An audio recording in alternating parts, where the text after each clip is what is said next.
오늘은 왕이신 그리스도 주일이라는 교회 절기입니다. 이때에 우리가 지난주에 추수감사주일로 지켰는데 다시 한번 감사를 고백하는 시간을 가지려고 합니다. 오늘 말씀의 제목은 그 아홉은 어디 있느냐라는 제목으로 은혜를 나눕니다. 여러분 잘 아시는 아동문학가 방정환 선생, 그의 집에 강도가 들어와 돈을 내놓으라고 합니다. 그때 방정환 선생은 순순히 390환을 내주면서 이렇게 말했습니다. 여보시오, 돈을 가져가면 고맙다고 하고 가져가야 하지 않겠소? 강도는 어이가 없었습니다. 그래서 그래 고맙소 하고는 가버렸습니다. 얼마 안 돼요. 그 강도가 붙들려 왔습니다. 경찰이 말합니다. 이 사람이 방 선생님의 돈을 빼앗았습니까? 라고 물었습니다. 보통 사람 같으면 그래 너 잘 만났다. 네가 내 돈을 뺏어가 하면서 이렇게 말했을 것이지만 방정환 선생은 오히려 깜짝 놀라며 말합니다. 아니요. 나는 이 사람에게 돈을 뺏긴 일이 없어요. 그래요? 이 사람은 당신에게 돈을 390환이나 빼앗았다고 하는데요. 그러자 방 선생은 강도를 향하며 이렇게 말합니다. 아니 이 사람아, 내가 돈을 주니까 고맙다고 하고 하지 않았소. 빼앗았다면 고맙다고 했을 리가 있겠소. 그러자 경찰은 할 수 없이 그 강도의 포박을 풀어주었다는 것입니다. 강도는 너무 감격하여서 그 후 방정환 선생 댁에서 일하는 사관으로 일하게 되었다고 합니다. 얼떨결에 시켜서 감사가 인생을 바꿔놓는 큰 사건이 될 줄은 이 방정환 선생뿐만 아니라 그 강도 자신도 몰랐던 것입니다. 죄가 있는 곳에는 감사가 없습니다. 감사가 없는 곳에는 폭력과 착취와 불만과 원망만 가득하게 됩니다. 선한 사람이 되고 싶으면 감사하는 말을 하려고 더욱 노력해야 할 것입니다. 감사하는 사람과 환경을 변화시키는 힘이 거기에 강력하게 있게 됩니다. 감사하는 마음이 인격입니다. 그리스도의 인격 담기를 원한다면 감사의 삶을 살아야 할 줄로 믿습니다. 우리가 봉독한 누가복음 16장에는 예수님께서 사마리아와 갈릴리 사이를 지나 예루살렘으로 올라가시다가 한 촌에 이르게 되었습니다. 그때 문둥병자 10명이 예수님을 멀리서 보고 소리를 높여 부르짖게 됩니다. 예수 선생님이여, 우리를 불쌍히 여기소서. 예수님께서 이들을 불러 이들을 불쌍히 여기시며 놀라운 말씀을 하십니다. 가서 제사장들에게 너희 몸을 보이라. 이 말씀은 치유 선언의 말씀입니다. 문둥병자들은 말씀을 듣고 제사장에게로 갑니다. 아직 병이 낫지도 않았는데 예수님의 말씀대로 순종하였던 것입니다. 그들은 그 가는 길, 순종하러 가는 길, 순종하다가 놀라운 기적을 체험하게 됩니다. 그래서 14절에 뭐라고 그러냐면요, 그들이 가다가 깨끗함을 받은지라 라고 말씀합니다. 본문에 의하면 10명이 다 깨끗함을, 다 병 나음을, 치유함을 받게 되었습니다. 하지만 그 중에 한 사람은 이렇게 기록합니다. 그 중에 한 사람이 자기가 나은 것을 보고 큰 소리로 하나님께 영광을 돌리며 돌아와 예수의 발 아래 엎드려 감사하니. 문둥병에서 치유받은 그 사람은 10사람이 전부입니다. 그런데 그 중에 이 한 사람만이 예수님께 돌아와 감사했다라고 성경은 이야기하고 있습니다. 그런데 돌아와서 감사한 사람이 바로 누구냐? 사마리아 사람이라고 말하고 있습니다. 예수님께서는 안타까워하시면서 탄식하십니다. 17절에 말씀하기를 예수께서 대답하여 이르시되 10사람이 다 깨끗함을 받지 아니하였느냐? 그 9은 어디 있느냐? 예수님께서는 고침을 받은 사람들 모두 돌아와 감사하기를 원하셨던 것입니다. 그런데 돌아와서 감사한 사람은 한 사람뿐이었습니다. 그것도 사마리아 사람, 유대인도 아니고 사마리아 사람 한 사람뿐이었습니다. 그러기에 고침은 받았지만 감사할 줄 모르는 그 9명은 어디 있느냐라고 묻고 있는 것입니다. 예수님께서 말씀하신 그 9은 어디에, 이 말씀의 의미는 무엇인지 오늘 그 은혜를 같이 나누고자 합니다. 첫째, 9은 어디 있느냐? 이 말씀은 감사를 찾으라라는 주님의 음성입니다. 데이비스라고 하는 사람은 루지애나주 카르빌에 있는 국립 나환자 병원에 입원한 나환자이면서 흑인 설교자였습니다. 그는 다리를 절고 눈이 멀었으며 외모도 보기에 흉측했습니다. 그런데도 쾌활했으며 늘 감사할 줄 알았습니다. 늘 감사의 노래를 불러 동료 환자들에게 감동을 주었습니다. 그의 기도의 대부분은 감사 기도였습니다. 그에게 즐거움을 주는 것은 구형 라디오 그것뿐이었습니다. 그것도 손이 뭉근거려지니까 그걸 손을 쓸 수 없어서 입으로 그 라디오 버튼을 껐다 켰다 하면서 감사를 고백합니다. 찬송가 305장 3절에 이렇게 찬양하죠. 이제껏 내가 산 것도 주님의 은혜라. 또 나를 장차 본향에 인도해 주시리. 여러분, 지금까지 살아온 것은 잘나서 된 것이 아닙니다. 우연히 된 것도 아닙니다. 능력으로 된 것도 아닙니다. 오직 주의 은혜로 된 것임을 믿어야 할 것입니다. 그러므로 감사는 억지로 되는 것이 아닙니다. 하나님으로부터 받은 은혜를 발견하고 찾는 사람이 감사하게 되어진다는 사실입니다. 원망과 불평거리를 발견하는 자가 아니라 언제나 감사를 찾는 자가 되는 우리 아름다운 성도 되시기를 바랍니다. 본문 15절에 말씀하기를 그 중에 한 사람이 자기가 낳은 것을 보고 큰 소리로 하나님께 영광을 돌리며 돌아와 10사람의 문둥병자는 똑같이 고침을 받았습니다. 은혜도 똑같이 받았습니다. 그런데 그중 한 사람만이 그 사실을 깨닫게 되었습니다.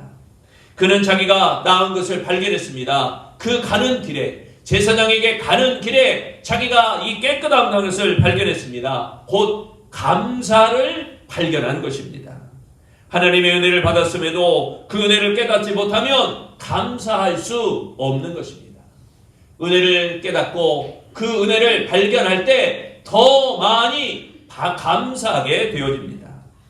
영어에 생각하다라는 것이 think라고 합니다. 그리고 감사하다라는 것을 영어로 말하면 thank you라고 합니다. thank. 그래서 생각하다는 것은 감사하다는 것의 뿌리가 서로가 같습니다. 하나님의 은혜에 감사하려면 하나님의 은혜를 늘 생각하는 사람이 되어야 할 것입니다. 하나님의 은혜를 생각하는 사람이 하나님의 은혜에 감사할 수가 있습니다. 하나님의 은혜를 찾지 않으면 환경이 아무리 좋아지고 환경이 아무리 달라져도 감사하지를 않습니다. 오직 은혜를 깨닫고 은혜를 찾을 때 감사할 수 있으며 세상이 달리 보이게 되어질 것입니다. 아홉은 어디 있느냐? 예수님의 탄식하는 그 음성을 들어야 합니다. 사마리아 사람은 감사를 발견하여 우선적으로 예수님께 돌아와 감사를 고백했습니다. 여러분, 삶 속에서 감사를 발견하는 그 믿음의 눈을 열리시기를 축원합니다. 두 번째, 그 아홉은 어디 있느냐? 이 말씀은 감사를 행하라 라고 하는 주님의 음성입니다. 1991년부터 1992년까지 미국의 프로야구 명문 구단에 뉴욕 매츠라고 하는 아주 큰 구단이 있습니다. 거기에 팀 버크라고 하는 야구 선수, 투수로 하는 야구 선수가 있었습니다. 버크 부부는 3명의 아이를 입양했는데 그런데 문제가 있는 아이들을 양자로 삼은 것입니다. 첫째 딸 스테파니는 한국 고아인데 3개월 반의 조산아를 입양하게 되었습니다. 스테파니의 심장에 구멍이 뚫려 언제 순장 수술을 받아야만 했던 그런 위급한 아이였습니다.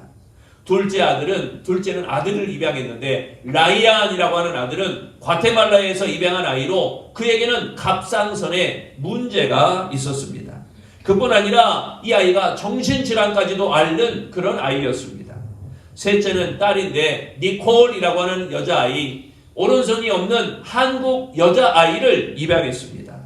팀 버크와 그의 부인 크리스틴은 총 5명의 장애 아동을 입양하여 그들을 돌보았습니다. 이 때문에 팀 버크는 1992년 뉴욕 매치에서 은퇴를 결심합니다. 그는 당시 연봉 200만 달러를 포기하고 은퇴를 하게 되었는데 이런 5 장애 아들을 입양한 이유를 팀 버크의 부인 크리스턴은 이렇게 이야기하고 있습니다. 우리는 불쌍한 이 아이들의 운명을 바꾸어 놓았습니다. 왜냐하면 아무도 그들을 돌보지 않으면 죽을 아이들이었으니까요. 그러나 이 아이들을 키우면서 우리 부부가 깨달은 것은 오히려 이 아이들이 우리의 운명을 바꾸어 놓았습니다. 그들은 우리에게 감사를 알게 하고 행복을 깨닫게 해주었습니다. 그리고 고통을 극복할 힘을 주고 참 그리스도인이 되게 하였습니다. 작은 일에도 고마움을 허락하신 하나님께 감사하였더니 더 커다란 축복을 주셨다라고 하는 그 아름다운 고백입니다. 본문 17절과 18절에 말씀하기를 예수께서 대답하여 이르시되 10사람이 다 깨끗함을 받지 아니하였느냐? 그 9은 어디 있느냐? 이 이방인 외에는 하나님께 영광을 돌리려 돌아온 자가 없느냐 하시고, 여러분, 감사는 어떠한 명사의 단어가 아니라 동사가 되어야 됩니다. 감사라고 하면 그냥 명사처럼 보이는 단어 하나로 끝나는 것 같지만 동사, 내가 움직인다, 내가 행한다, 내가 절한다, 내가 하나님께 찬양 드린다 하는 동사, 움직임에 나타나는 동사가 되어야 됩니다. 그 동사의 은혜, 9사람의 무유대인 문둥병자는 마음속으로 감사하는 마음을 가졌는지는 모르겠습니다. 그러나 동사, 행동으로 표현한 것은 사마리아 사람 한 사람뿐이었습니다. 진정한 감사는 자신의 질병을 고쳐주신 예수님께로 돌아오는 것, 돌아와서 감사를 고백하는 것, 그 행함이 있는 것, 그게 진정한 감사입니다. 예수님께서 병을 고쳐주셨을 때 많은 사람이 단순히 치유의 기쁨에 머물러 있었지만 진정한 감사는 그 은혜를 주신 분께 다시 돌아가 예배와 찬양으로 응답하는 것, 바로 그것입니다. 감사의 대상을 알고 감사를 행하는 것, 우리 행하는 성도가 되시기를 바랍니다. 16절에 말씀합니다. 예수의 발 아래에 엎드려 감사하니 그는 사마리아 사람이라. 예수님을 찾아온 사마리아는 할 수 없이 최선을 다해 할 수 있는 최선을 다해 감사를 드렸습니다.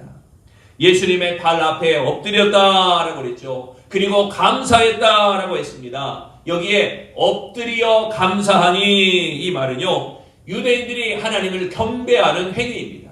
이 바닥에 넙죽 엎드려 손을 쫙 뻗고 하나님께 감사를 고백하는 겁니다. 겸손하게 온 힘을 다하여 하나님께 감사를 표현하는 신앙의 행위입니다.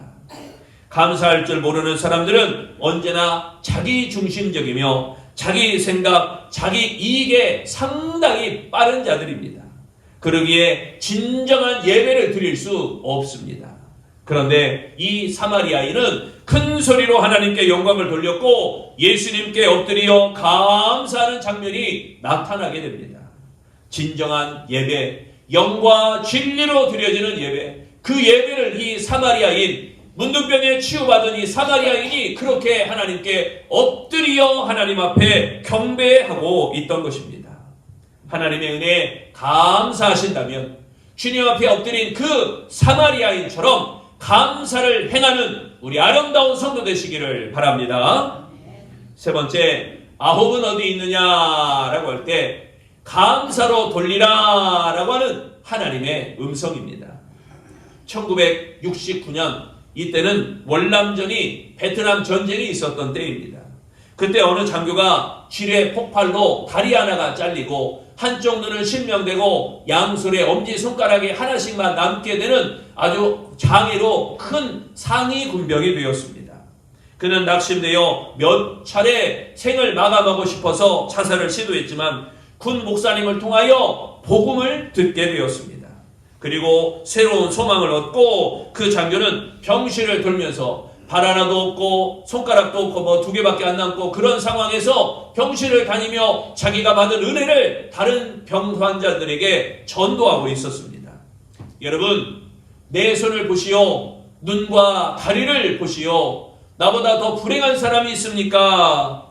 그러나 2눈을 가지고도 보지 못했던 천국을 한 눈 가지고 보게 되었습니다. 2 다리를 가지고도 갈 수 없었던 천국을 한 다리로 가게 되었습니다. 여러분, 나를 보고 예수를 믿으시오. 어느 날 그가 대구에 있는 육군병원으로 후송을 가게 되었습니다. 병실에 온 군목에게 그 끊어진 엄지손가락 하나로 헌금 봉투에 이렇게 목사님께 내미는 겁니다. 목사님, 제가 눈이 멀고 다리가 끊어지고 손가락이 다 끊어진 후에 처음으로 쓴 글자입니다. 감사라는 2글자를 쓰는데 20분이 걸렸는지 30분이 걸렸는지 잘 모르겠습니다. 그 상위 군병이 내민 봉투에 쓰여진 감사라는 글자는 삐뚤빼뚤 엉망이었습니다. 그러나 감사라는 글자 속에 그의 진정한 감사가 보이는 듯 하였던 것입니다. 여러분, 감사는 조건으로 하는 게 아니라 믿음으로 하는 것입니다. 실로 그 장애를 갖게 된 장교는 감사로 하나님께 진정한 감사를 영광으로 돌리는 자가 되었던 것입니다. 18절과 19절에 말씀하기를 이 이방인 외에는 하나님께 영광을 돌리러 돌아온 자가 없느냐 하시고 그에게 이르시되 일어나 가라 내 믿음이 너를 구원하였느니라 하시더라. 사마리아 사람은 육체의 질병뿐 아니라 영혼 구원의 축복도 동시에 받게 되었던 것입니다. 그러나 9명은 육체의 구원을 받았지만 영혼의 구원은 받지를 못했습니다. 9사람은 그들이 받을 축복을 잃어버린 것, 진정한 축복, 육신의 축복 아니라 영적인 축복, 영원한 축복은 잃어버린 것입니다. 감사로 영광 돌리는 자만이 그 하나님의 축복을 누릴 수 있는 줄로 믿습니다. 9명이 받은 은혜는 단지 몸의 회복에 그쳤습니다. 감사로 돌아온 한 사람은 단순한 치유를 넘어 하나님과의 관계가 회복되는 더 큰 은혜를 누리게 되었던 것입니다. 감사하지 않는 9명은 받을 수 있었던 영적 축복을 놓치고 말았습니다. 여러분, 감사의 힘을 받으시기 바랍니다. 감사의 복을 받으시기 바랍니다. 하나님께 영광 돌리는 자만이 온전한 구원과 풍성한 축복을 누리게 되어질 것입니다. 영혼의 기쁨과 영혼의 만족은 감사로 영광 돌리는 자에게만 주어지는 하나님의 거룩한 은총이 되어주는 줄로 믿습니다. 어느 유대인의 어머니가 자식을 훌륭하게 키웠다고 나라에서 상을 받게 되었습니다. 그래서 그 비결을 물으니까 이렇게 대답합니다. 저는 자녀들에게 언제나 3가지를 가르쳤습니다. 첫째는 모든 일에 감사하여라. 작은 일이나 큰 일이나 감사하는 사람이 되라. 둘째는 원망하는 사람하고 친해지 말아라. 누가 원망하거든 다시는 만나지 마라. 셋째는 감사하는 사람과 친해라. 감사하는 사람과 늘 함께하라 라는 것이었습니다. 여러분, 살아갈 때 더 이상 불행을 세며 살 필요가 없습니다. 더 이상 불행을 세며 살아가지 마시기를 바랍니다. 사랑하는 성도 여러분, 감사거리를 세며 살아가시기를 바랍니다. 펜을 들고 감사할 것을 기록해 보세요. 첫 번째 감사는 이거, 두 번째 감사는 이거, 세 번째 감사는 이거, 네 번째 감사는 이거, 5번째 감사는 이거, 감사거리를 한번 찾아보시기 바랍니다. 그래서 제가 문득 지난주에 생각이 난 건데, 기도 중에 내년 추수감사주일에는 우리가 다 같이 100가지 감사를 하나님께 드려보려고 합니다. 제가 여러분께 용지를 나눠드리면 거기에다가 100가지를 한번 써보는 겁니다. 나는 이래서 감사, 이래서 감사, 이래서 감사 100가지를 써보는 거예요. 문득 저도 생각할 때 과연 내가 100가지 감사를 어떻게 찾을 수 있을까? 여러분 머리를 쥐어짜서라도 100가지 감사를 한번 세어보는 겁니다. 여러분 이때 자녀가 손자가 많은 분들은 쉬울 것 같아요. 황유리 권사님은 자녀 손자 많으니까 누구 감사, 누구 감사, 누구 감사, 누구 감사 하면 한 10몇 개는 그냥 세워지겠죠. 여러분 감사를 한번 찾아보시기 바랍니다. 낱낱이 하나님께 조목조목 하나님께 감사를 고백하는 우리 2025년을 보내고 2026년에는 그 감사를 더 뜨겁게 회복하는 아름다운 신앙 되시기를 바랍니다. 그러면 감사할 것이 더 많다는 것을 발견하게 되어질 것입니다. 하나님께서는 지금까지 선한 손길로 지켜주셨습니다. 그리고 하나님께서는 앞으로도 우리를 감사로 지켜주실 줄로 믿습니다. 항상 감사를 찾아야 합니다. 항상 감사로 행해야 합니다. 항상 감사로 영광 돌려야 합니다. 그러면 복 있는 복 있는 감사의 사람들, 아름다운 감사의 사람들이 될 줄로 믿습니다. 진정한 감사는 단순한 말이 아니라 삶으로 하나님께 영광 돌리는 태도를 말하는 것입니다. 감사는 영혼을 살리고 하나님의 더 큰 축복을 여는 하나님의 아름다운 열쇠가 되어지는 줄로 믿습니다. 감사를 찾고 감사를 행하고 감사로 영광 돌리는 아름다운 성도 되시기를 축원합니다. 기도하겠습니다. 주님 감사합니다. 하나님께 더욱 감사합니다. 더욱 감사를 찾는 자가 되게 하시고 더욱 감사를 행하는 자가 되게 하시고 더욱 하나님께 감사로 영광 돌리는 우리 아름다운 성도들이 되게 하여 주시옵소서. 항상 감사하며 범사에 감사하며 모든 것이 하나님께 감사하며 나아갈 수 있는 아름다운 성도, 그리하여 하나님 앞에 우리의 모든 마음과 정성을 다하여 감사를 고백할 만한 아름다운 신앙 되어지기를 예수님 이름으로 기도합니다. 아멘.